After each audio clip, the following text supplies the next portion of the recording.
Thanks for staying with us. Time now for African News with me, Georgia Calvin-Smith. While South Sudan's army claims to have gained the upper hand in the battle for the key oil town of Malakal, but insurgents say otherwise. Meanwhile, ceasefire talks failed to make much progress in Addis Ababa. Also, the EU votes to send hundreds of troops to Central African Republic to back up French and African forces already there trying to stem the violence. This is the country's new leader pledges consensus. And the opposition in Burkina Faso hails the weekend's anti-government protests as proof of its growing popularity. Thanks for joining us. First up, Malakal is in our hands, says South Sudan's president. The army claims to have seized the capital of the Upper Nile region back from insurgents in fighting on Monday. However, rebels supporting ex-Vice President Riek Machar say otherwise, insisting that they are still in control.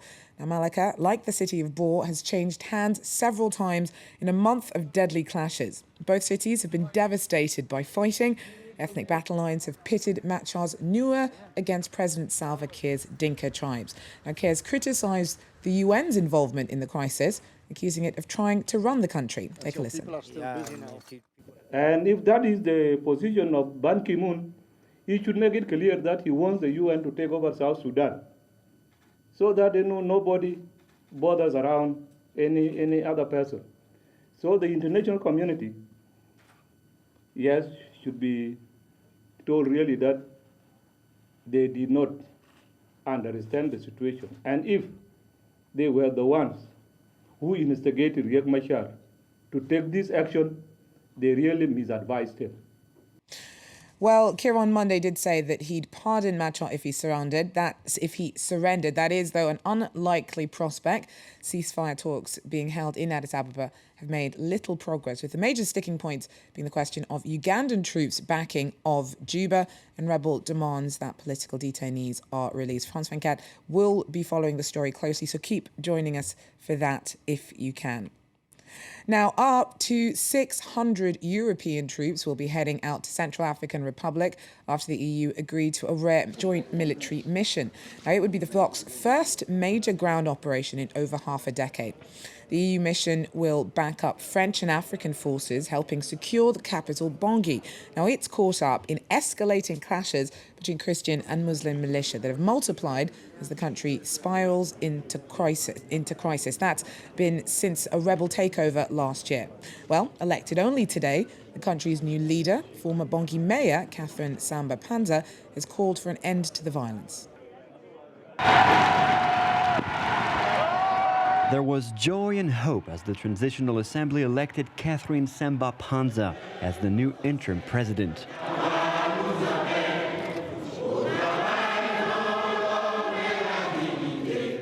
The Central African Republic's first female president signed up for a very demanding job, which includes, among other things, putting an end to months of sectarian violence. Je voudrais, en tant que mère, as a mother, I want to pacify our people. When I listen to you, I feel hatred and bitterness in your hearts. Only a mother will be able to bring its sons and daughters together.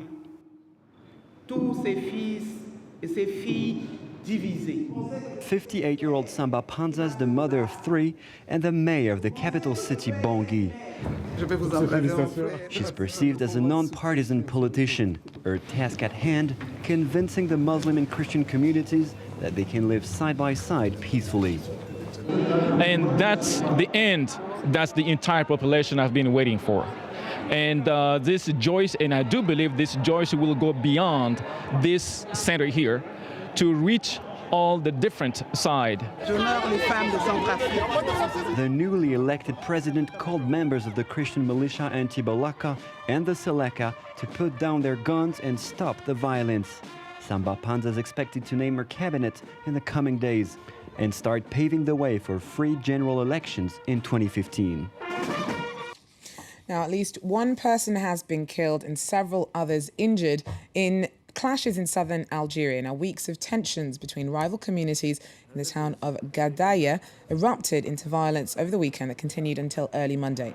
One man was fatally stabbed in rioting that's been linked to friction between the Arab Chamba and the Mozabites, a Berber minority group living in the region. Now, tens of thousands of people gathered in several towns across Burkina Faso over the weekend in what the opposition has called historical demonstrations. Protesters are demanding a guarantee that President Blaise Compaoré will not try to change the constitution in order to try and run again in next year's election. Towns across Burkina Faso, protesters chanted this weekend, Compaoré game over, and don't become like Gbagbo and Gaddafi, leave in peace. This Monday, the leader of the opposition, Zéphirin Diabré, told us he welcomed the rallies. It was the biggest demonstration in the history of Burkina Faso. Secondly, there were no violent incidents. The protesters were angry but dignified. Thirdly, leaders of the president's party decided to leave him and join us. Earlier this month, 3 of the president's closest allies joined the opposition. They are Roch Kaboré, Simon Compaoré, and Salif Diallo. Blaise Compaoré has been in power since 1987, and many suspect he wants to change the constitution so he can be once again a candidate in next year's presidential election. His advisors don't deny this. If people think that with the president we can move forwards, then why not change this article in the constitution? I think there should be a referendum, or the parliament should vote on this. The opposition has vowed to return to the streets if Compaoré does indeed attempt what they call a constitutional coup and decides to run again for the presidency next year. Time now to hear back from our correspondents who've been following our top 2 stories of this evening. We're going to first turn to South Sudan, where Mading Gore is in Juba for us. Now, South Sudan is currently caught up in escalating fighting between insurgents and the army. Today, the army said that it had taken the town of Malaka back from insurgents, a claim that rebels strongly deny. Mading, now, this is all happening as ceasefire talks are supposed to be going on in Addis Ababa. Very little progress there. Are both sides just waiting to get the upper hand in fighting before deciding whether to move one way or the other in negotiations?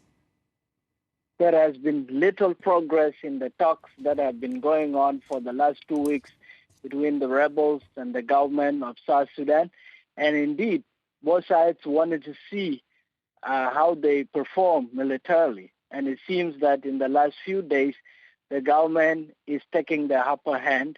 I just came back several hours ago after spending the night in the town of Bor, which has been a state that was solidly in the hands of the rebels for about 2 weeks. I spent the night there, and I can confirm that Bor is 100% under the government, and it's a big deal because Bor is only a few hours by road from the capital city, Juba. There was a lot of threat from the rebels that they would advance on Juba, the capital city. So that threat has been averted. Only today, several official sources from the government have indeed confirmed that Malakal, which is surrounded by so many oil fields, 80% of oil production, has been retaken by government troops. So the government is now ready to sign a ceasefire. So indeed, both sides wanted to see how they perform militarily. The upper hand seems to be in the hands of the government, if the reports that Malakal falls under the government are indeed true. Thanks very much. Francois Mading Gore there for us in Juba. Now, another of our top stories of this evening is the situation in Central African Republic. It now has a new leader, the former mayor of Bangui. She's pledged to be a leader for all and consensus in a country that's been ripped apart by deepening divisions between Christian and Muslim militia. Ben Barnier is in the Central African capital for us. Joins us now. Ben, so what can the new leader, Samba Panza, bring to the table that her predecessor, Michel Djotodia, couldn't? Good evening, Georgia. Well, I think what Samba Panza can bring to the table, that's what we heard when we spoke to members of the Transitional Assembly, is a sense of consensus. As she said during her speech, she wants to be the mother of the nation, the mother who can bring the sons and daughters of the nation together. And you should have seen this sense of enthusiasm, of hope inside the Transitional Council. As soon as the result was announced, she stood up to the crowds and people were cheering and singing with her. Then as her convoy left the Transitional Assembly, there were people on the road that were just waving at her car. Again, a pretty rare sight in a place as desperate as the Central African Republic.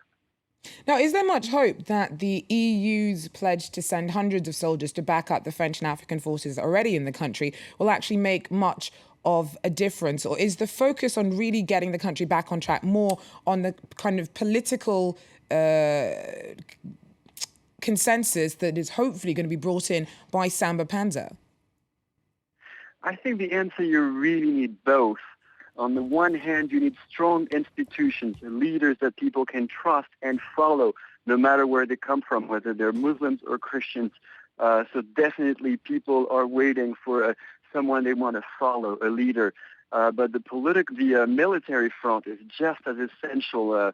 And as you know, the Sangaris mission is still patrolling in the capital and in the northern part of the country, as well as the troops in the African Union. Now this decision from the EU is perceived as a good sign, as a positive sign, but in terms of numbers, it's just 500 soldiers. It's not nearly as much as the Sangaris or the African Union forces.